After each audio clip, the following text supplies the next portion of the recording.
Well, good evening and welcome to this edition of the Island Stat Sports Show. I'm your host, Earl Baston. Joining me is co-host Jason Juggling J. Ford, and we welcome fast swimmer, Madeline Moore. Maddie, first of all, thank you for joining us tonight. Jay, being in the presence of this young lady, I've watched her over the years just dominate her sport, dominate her craft. There's been many highs and there's been many lows, but this smile, watch the smile, Jay. That smile is the one thing. Is if she's doing that, you could almost guarantee she's having a lot of fun in and around a pool. Well, you want me to come after that? I mean, hey, Maddie, how you doing? You see, it's not for us to be saying. Well, Maddie, let's actually talk. I mean, you've had a phenomenal year and a phenomenal time at Northern Colorado. Ever since you decided that was the school you was going to attend, things have just gone in stages from better to great, and one can only wonder what's next. But take us through preseason. I know last year you were on with us and we talked about what you had planned or what you had hoped to achieve, and we want to go through tonight talking about those goals and what you were able to accomplish throughout the school year. So take us through that preseason prep, what your coach was talking to you about, what the goals and objectives were for 2022. Yeah, so this year was definitely the start of it was a lot better than last year, just because last year preseason we were in so many quarantines and it was just kind of start stop training cycle, and it was just a bit of a mess the first semester last year. But this semester I feel like the school kind of had a handle on COVID protocols and what to do if someone tested positive, like instead of taking the whole team out, like to take the people in the lane. So with that, training was a lot smoother. So I was definitely a lot more confident going into like our first dual meets and mid-season meets, which was awesome. I was just super excited after this summer to kind of get back into some racing, and especially because I knew I was going to Worlds in Abu Dhabi. I had something to kind of solid to aim for, which was awesome. But yeah, I was super excited for our mid-season, because me and my coach Lisa over the 4 years have been talking about like trying to get to the NCAAs, and that's kind of been like our goal for 4 years now. So when I got to mid-season, we kind of did like a drop taper, just like kind of like a few days, easy swimming, like nothing too major. But yeah, on the first day, I ended up dropping 0.3, so 3/10 from my 50 freestyle PB, which was the school record, which put me at I was in the top 10 in the nation. So that was just, I was blown away by that because I was not expecting that whatsoever. Because I mean, dropping a couple hundredths in a 50 is like major stuff. So yeah. 3/10, I mean, it felt like a long time coming because I had been sitting on that time for a while now, since my freshman year. So I was definitely ready to drop sometime, but dropping to a 22.2 was just, I was blown away, and I was so thankful. Yeah, let me ask you before I bring Jay in. What has the coach meant to you and your career at Northern? I mean, you went there as a rising star, but she's helped to develop you into the swimmer you are, today. Not forgetting what you went through in Bermuda. Yeah, no, she's been amazing. We've definitely we had a bit of a rocky start. Like our personalities kind of clashed a little bit, because we both have very strong personalities. Like, she knows what she wants to do, I know what I want to do, and didn't really bode well for the first couple years, honestly. And but once we learned how to communicate without making each other angry, we got a lot better. And now, so as we know, I'm a sprinter. I don't really like doing long things. That's not really me. So once I kind of realized that, doing the longer sets and like just doing the things that I don't particularly like to do, actually benefit me. I kind of wrap my head around that.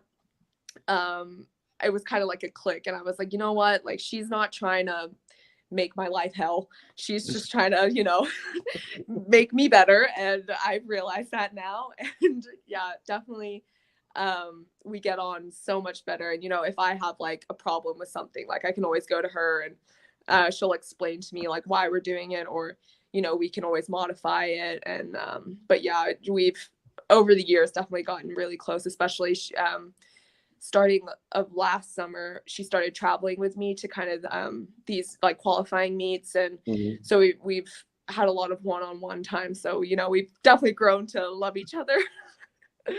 Yeah. But as well, like this year, my weights program has kind of shifted because we got a new athletic trainer, and he was actually working with the Denver Broncos before. So he got the head athletic trainer position, and he took a special interest in the swimmers. So he was like the football kind of coach, obviously. And then he took a special liking to the swimmers because he worked under Missy Franklin's athletic trainer. Right. So yeah, he has been an amazing asset to the swim and dive program, because I thought I was working hard in the gym before. I was doing nothing compared to what this man has me doing. Ridiculous, but he is fantastic. Great. Jay? Well, Maddie, a couple of questions for you, and you might have touched on the first one. This year has been, just following you, just, going through the personal best, the school records. But a lot of times, especially in sports, the difference of being a good athlete and turning to a great athlete or elite athlete is the small things you do in the off season and the preseason, as they'll say. Is there anything that you did specifically that you worked on that you really benefited in the season itself? Because a lot of times in other sports, it's hard to actually coach somebody while the season's good. A lot of that layman's work is done preseason. Is there anything in particular that you really worked on and it paid dividends to you? Yeah, so the thing about swimming is when people ask when the seasons are, I'm just like, well, there's a college season, and then there's a long course season, and then there's the college season starts again. So it never really ends. So it's kind of just a constant working on the little things, especially like being a sprinter. Every little detail if you don't do it, it can just absolutely mess up your race, and you can go from getting a personal best or adding a second. So I try to work kind of like little things at a time. I try and take criticism, like technical criticism, like as best I can, and really implement it into the sets. Swimming's one of those things where it's just like you have a set. It could be like, the whole practice 6,000 yards or whatever. And just within that workout, you have to be thinking all the time about, okay, like when I come off this wall, I need to be doing at least 3 or 4 kicks. I can't breathe the first 3 strokes. I need to make sure I'm entering my hand the right way. And so it's just kind of like a constant. People think, oh, like, what do you think about when you're swimming? And you're like, oh, like I sing songs in my head. Like, no, you're constantly thinking about what you're doing next, like your turn, your breakout, how many kicks you're doing within the swim cycle, and how many strokes am I taking per length? Like, do I need to stretch it out? Am I supposed to be going faster? It's just kind of like constant thinking about what you're doing. And that's honestly one of the most exhausting parts of it. Well, let me ask, just to elaborate on Jay's question. In the 50-yard sprint, obviously you're counting your strokes, you're counting your kicks. Do you, when when you're counting and you make that turn, do you actually feel like, hey, I'm a bit faster today, or I'm a bit slower today through the counts? Not usually through the counts, because usually your counts will stay the same.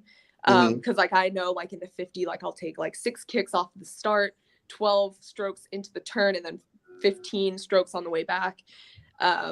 Like that usually always stays the same, but it's just kind of like how you, like if you're feeling, heavier in the water, like if you've kind of had a really tough week and you're just really exhausted, so like you're not going to feel as light on the surface of the water. So that might not always be there, but usually your counts should stay the same unless you're completely far off and you're having a really terrible week, and that's another kind of issue. And before I go back to Jay, the stroke that you use, especially for the freestyle, we saw everyone adapting the slap stroke, and I see you've pretty much got that down. Are you more comfortable with that slap stroke now that you were before? Years ago, where you were doing a lot of cupping stroking? Yeah. I feel like, from like 13, I knew that I was going to be a sprinter, and I didn't want to do anything longer than that. But when I kind of saw Roy Allen swimming when he was in his like prime, it was just amazing to watch him. So when I got the chance when he would come home and race, and I saw him doing like the big windmill, like as far apart as you can go, arms turn over. I was just like, I want to do that. Like that looks pretty cool. So I feel like I kind of, like at first it feels forced, and you're like, this probably isn't as effective as I thought it was going to be. But then it's just, again, like working on it every day. And obviously I get so much critique from my coaches and on how to make it better and get higher in the water and excel and whatever. But yeah, I definitely find that more effective for my 50s. Not so much the 100, that's a little too much. But right. Well, let me just explain before I let you go, Jay. The slap stroke is one where you start hearing the swimmer's hands or arms hitting the water, where before they used to use a cupping stroke where they would curve their hand into the water and kind of pull water down. But now, because of the stroke, it's the whole arm like making the motion, and it's helping them to go faster and wading in the water. So yeah. It's like my doggy stroke. It's the same thing. Doggy. No, you're getting like that. Yes, that is. Yes, it's still. So, Madeline, I'm sort of curious about you out of the water, because going into Northern Colorado, yeah, aspiring swimmer, but I'm pretty sure now, if not everybody, mostly everybody in the school pretty much knows your name or knows yourself through all the accomplishments you guys have done throughout the year. So how has it been coming from that person? Now you're almost, where do you go without somebody coming up? And how do you manage that? Because a lot of people, we don't really talk about the student athlete trying to deal with classes, and that even some people can take, I hate to say this here, take the accomplishments good when trying to balance. How were you able to balance? Yeah, I feel like, my major, I love it a lot. It's like it's social science, so it's a lot of like research and reading, and which I don't particularly love, but I love the content of it. So I find when you like what you're studying, it makes it a lot easier.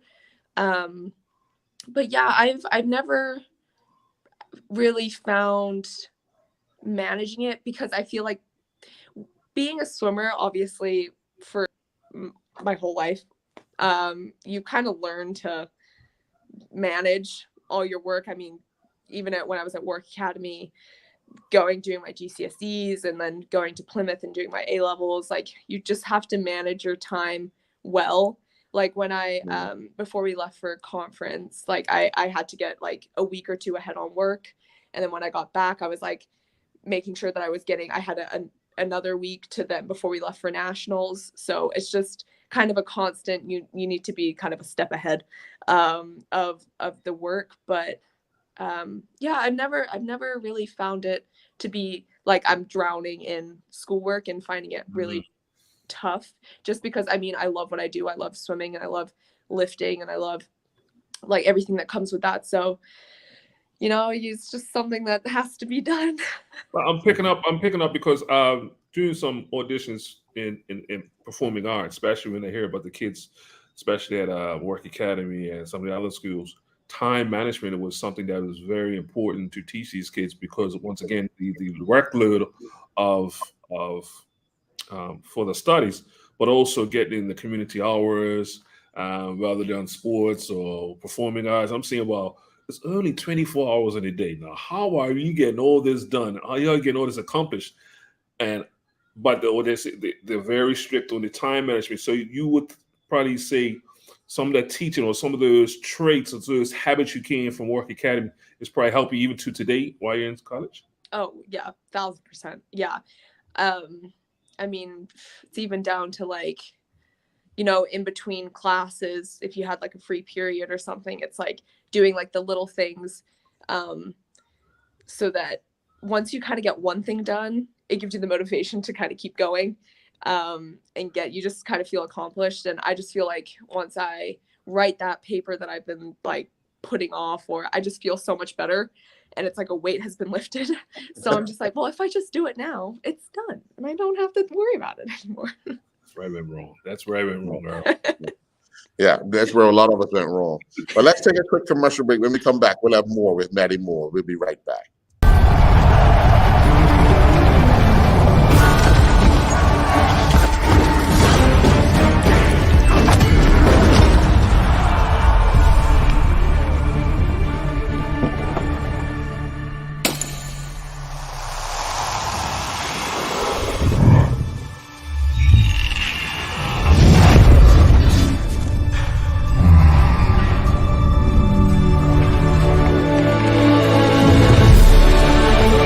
Putting down the weapons. You seeing this?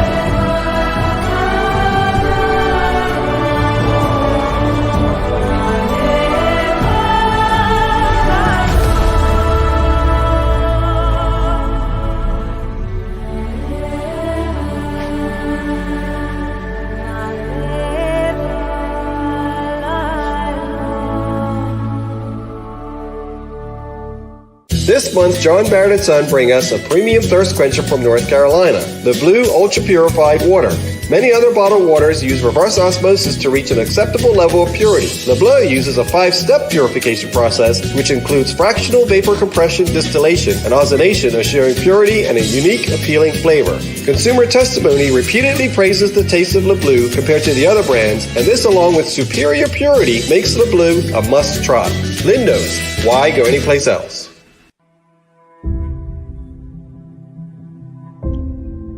I'm also thankful and grateful because my greatest value of my life is my legacy. But why I do it? I feel supposed to do it. I was put here to be here, to do what I'm doing right now. Once I see somebody moving, it's the greatest joy for me. There's a little person being born. I am thankful that people have given me the trust, for me to empower them, from my players to my family to friends, and that's what I'm thankful for. I'm thankful that people have allowed me and trusted me to be in their life.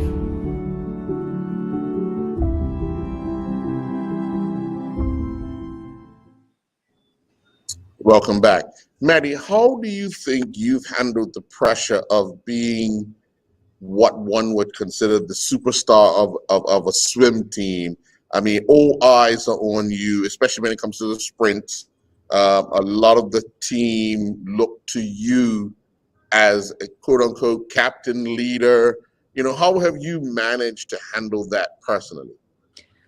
When I reflect on my years at the Commonwealth Games and CC Can and stuff, when I was 11, 12, 13, 14 age group, I used to for finals, I'd be sitting in the marshalling area shaking because I was so scared. And it's not like I hadn't swam this event like 100 times in practice before, like, but I just be so scared. And now I kind of thrive on knowing like all the hard work that I've put into the sport, and like I know my abilities and I know what I can do, and it just gives me the confidence to kind of go out and do it. And I try and tell my teammates, like when who also do the sprint events, like before, when we were at nationals, one of my teammates, she was like, oh my God, like I'm getting really scared. And I was like, girl,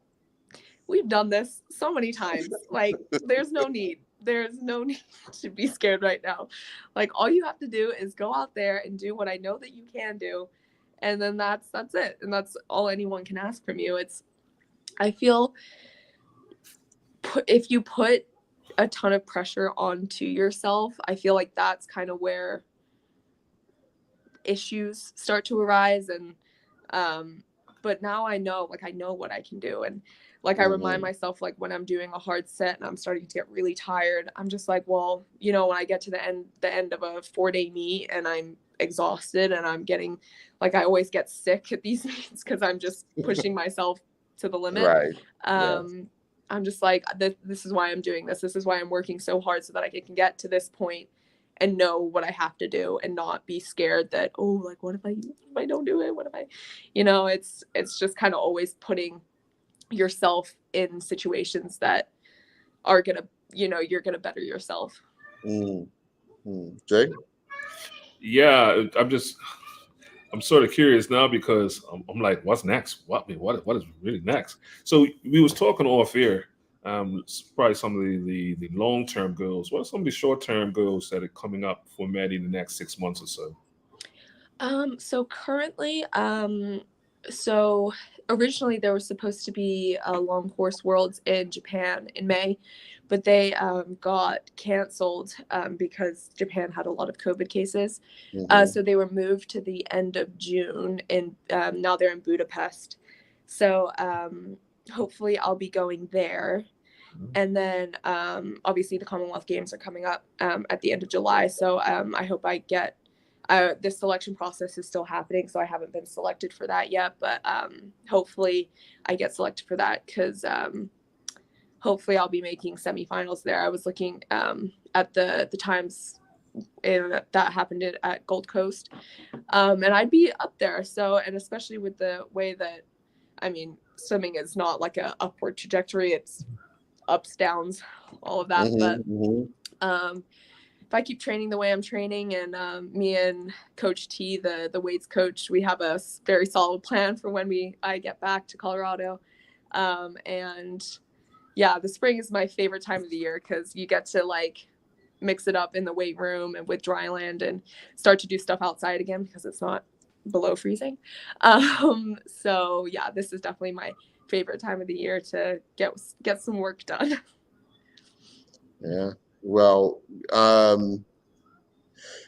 you've done so many things this year. Take us through when you're named Swimmer of the Year, second consecutive year, but you're named Swimmer of the Year. So take us through how you felt when that announcement was made. Yeah. So where was I? My coach WhatsApped me, and she called me, and she was just like, I just want to let you know, before it comes out, I just want to congratulate you on being Swimmer of the Year. And I was like, oh my God. It was definitely something I had my sights set on. So, and I was, throughout the meet, I was calculating. I was like, okay, so this person, she's gone like second, blah, blah, blah, whatever. So I kind of had it in my head. I knew kind of where people's totals were. And that's not all it's based on, like how many points you score. So I didn't know that I was going to get it, but I definitely kind of had an inkling as to that I might. So, but I was so happy when she called me. So that was amazing. And celebrating with your teammates at the NCAAs, You guys broke your school record. You set a meet record and the like. Your facial expression tells a lot there. So much excitement. Yeah, I live for relays. Relays are just the most fun ever.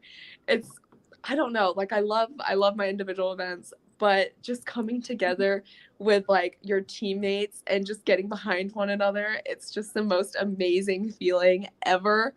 As you can see from that picture.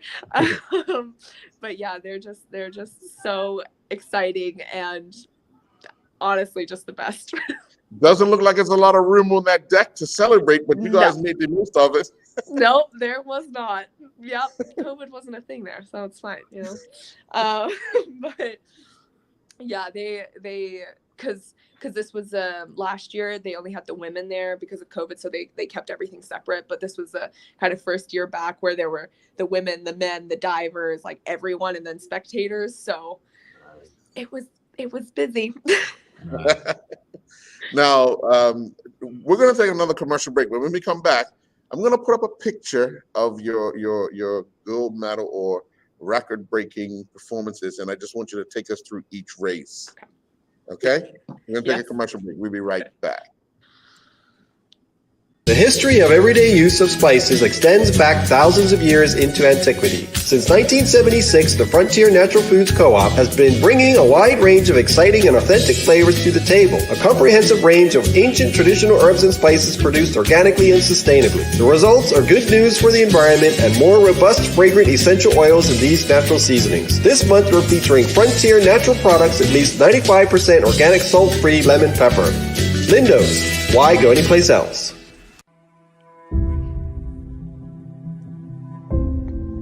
I'm also thankful and grateful because my greatest value of my life is my legacy. But why I do it? I feel supposed to do it. I was put here to be here, to do what I'm doing right now. Once I see somebody moving, it's the greatest joy for me.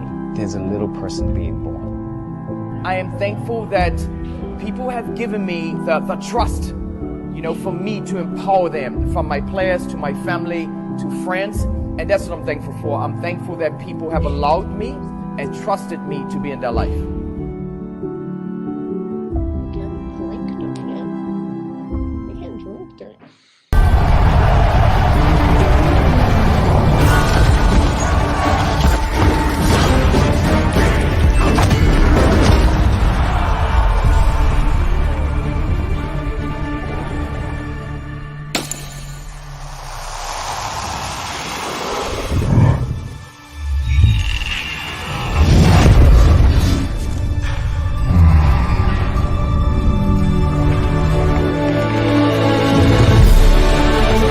Putting down the weapons.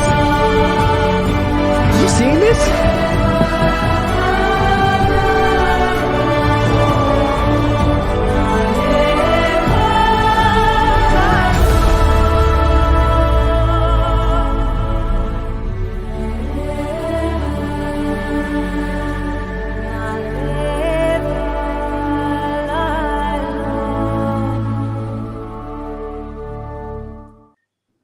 Welcome back. A quick side note for those that are interested in the Shield matchup at Somerset Cricket Club. It's Island Rangers 1, Young Men Social Club 3.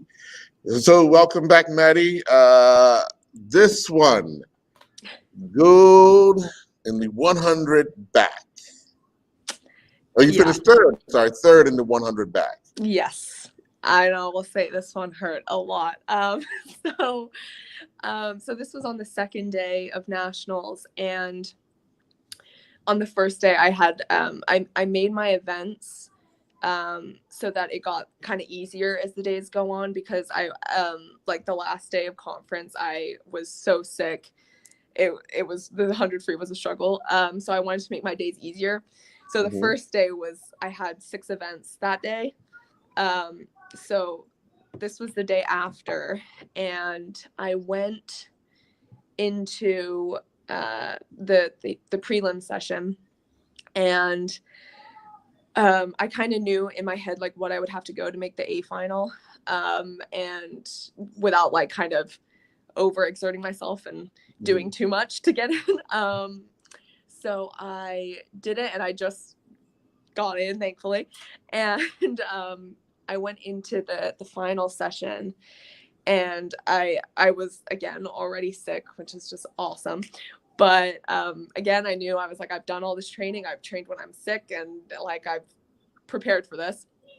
So I I went into it just knowing in my head, I was like, okay, my only goal is to do like at least 6 kicks off the wall, have the arm turnover that I know in my head. But apparently I went into the first 75 and I wasn't doing too hot. And then I think I was going in like 7th or 8th into the last 25. And then I was like, I'm just going to be so angry if I didn't put everything I have into this race and just like miss a medal by a couple tenths or hundredths. Like I'll just be, and I was thinking about this during the race. And so I went into the last 25 and I just put everything I had into the last underwater and just spun my arms over as fast as I could. And I came 3rd, and which I think I was going in seated like 5th or something. So I went up, and yeah, I can say I put everything. I couldn't feel my legs afterwards. It was, yeah, but I was super happy with that, because honestly, nationals, coming from conference, having a week to kind of reset and then going straight to nationals is definitely not about times. It's just about pure racing. Right. It's just about who can add the least amount of time, because everyone was adding time at that meet. Right. But yeah, I was just trying to get my hand on the wall first. Yeah. And then Jay, this is a relay, 200 medley relay. Is this 6? Yeah, we were 6th. Yeah. Yeah. Yeah. So that one I was swimming the backstroke.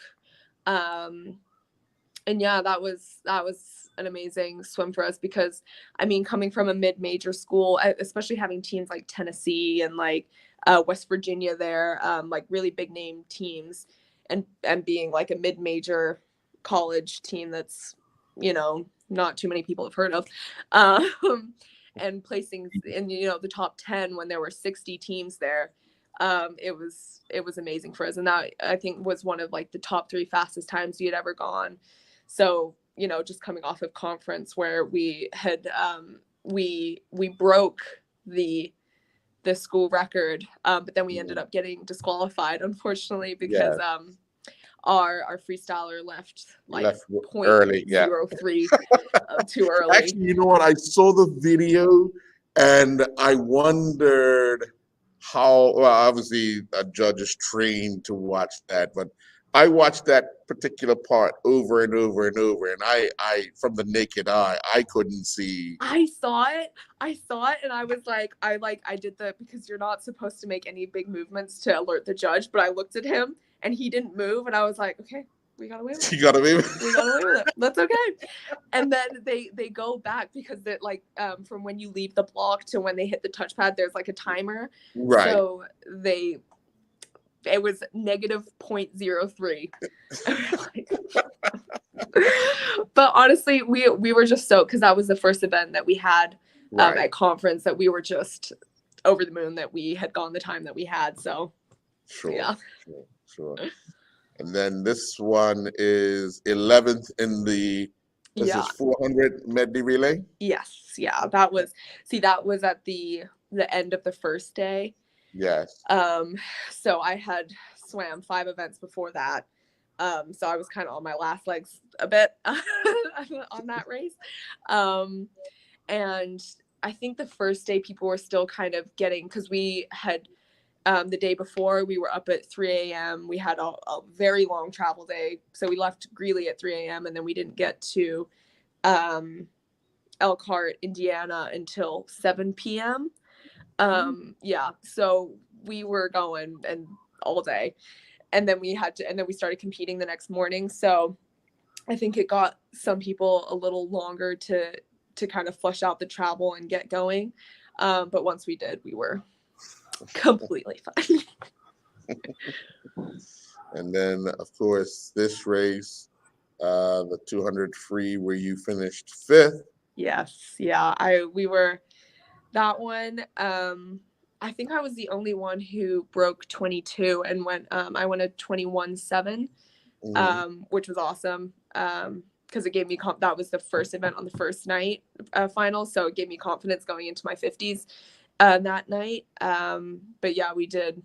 I think all the girls split really fast, and we were coming up on FIU. I almost had her.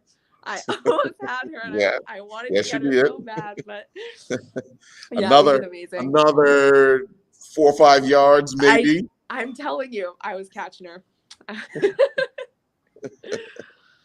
And then back to individuals. This is the 50 back. Yes. 24.77, and you actually won the gold in that.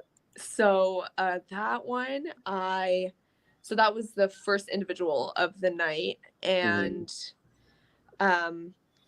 what happened? So so I had done the 200 free relay.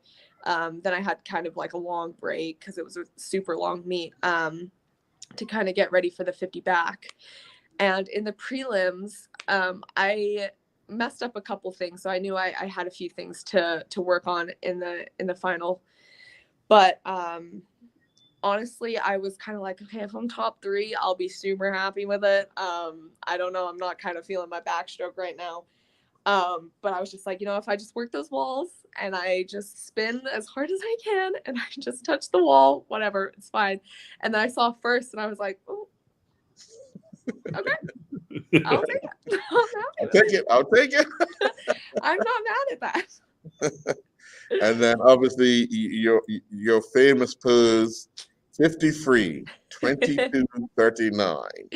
Yes. So that one, I always kind of know in the sprint events who's doing what. So there was a girl from Tennessee, and she had done the 50 fly and she won it. And I knew she was in the 50 free. So I had that on the back burner. She was going into it second and I was going into it first. So on the turn, it was the most bizarre thing because she was completely on her side. And I swear we locked eyes and we were just looking at each other and I was like, oh no, oh God. So then, I just came off the wall, and usually I take a breath about 5 strokes into the second, but I was like, if I lose this by taking a breath and she touches it by a tenth, I'm going to be really mad. So I didn't breathe. That's really unusual for me. But I was fine. Honestly, I thought I'd be gasping for air. But yeah, I ended up, I think she went like a 22.7. So could have taken that breath, but just had to equal anything. Yeah. Okay, we've kept Madeline a little longer. Any final question for her? Yeah. So Madeline, so when you're home, right? Yes. Where do you like to go swimming? It's a little too cold in the ocean for me right now. That's not really my. Hold on. You guys been practicing where? Swimming where? Yeah, that's not for me. I would ask my friends because some of them were here last week, and they said that the water was really cold, and I was like, "Well, I'm not gonna touch it, so that's fine." I'm just gonna soak up the sun as much as possible. But yeah, this is my time, my downtime before very long summer. Yeah, you have plenty of things on the horizon internationally in the summer months coming. So we want you to enjoy your time while you're in Bermuda, and we want to thank you very much for joining us here this evening. Can you hear it? Can you hear it? Volume is just okay. Wait, Can say you that hear me again? now? Okay, we want to thank you very much for joining us this evening, and we want to wish you all the best. While you're in Bermuda, take up as much sun as possible. We know Northern Colorado. Trust me, I will. And hopefully when you get back. Be much of it when I go back. Yeah. Well, summer's coming. So we also have blizzards around this time, so I don't think it is. Good. All right. Well, thank you very, very much, Madeline. Again, enjoy your time in Bermuda. We look forward to everything that's on the horizon for you, and we will be on the journey with you along the way, okay? Thank you. All right. We're going to take another commercial break. When we come back, we'll have more of the Island Stat Sports Show. We'll be right back.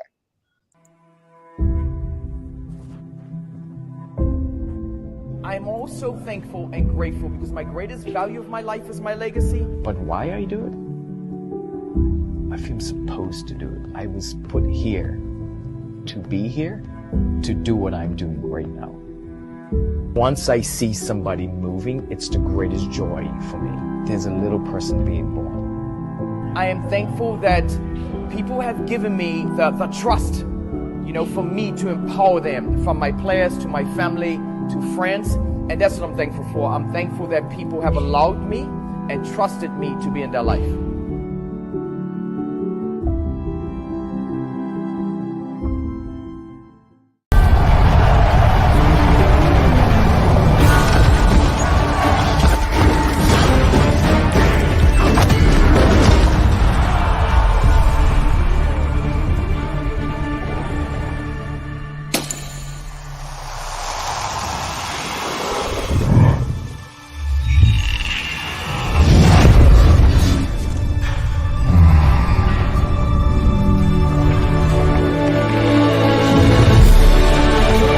Putting down the weapons.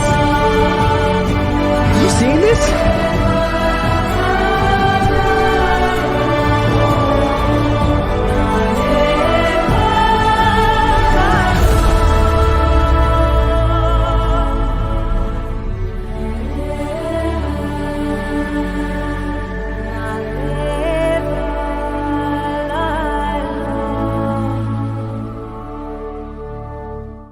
Most of us identify pasta with the joys of Italian food, the most popular cuisine on the planet. After all, pasta is the staple food of Italy, where hundreds of varieties are enjoyed daily. While traveling in the Far East, the founder of the Explore Cuisine company was surprised and impressed by the variety of exotic pastas he found, sampled, and enjoyed there, and resolved to bring this knowledge back to enrich the cuisine of the West. This month, we're featuring delicious Explore Cuisine organic mung bean fettuccine and black bean spaghetti. Lindo, why go anyplace else?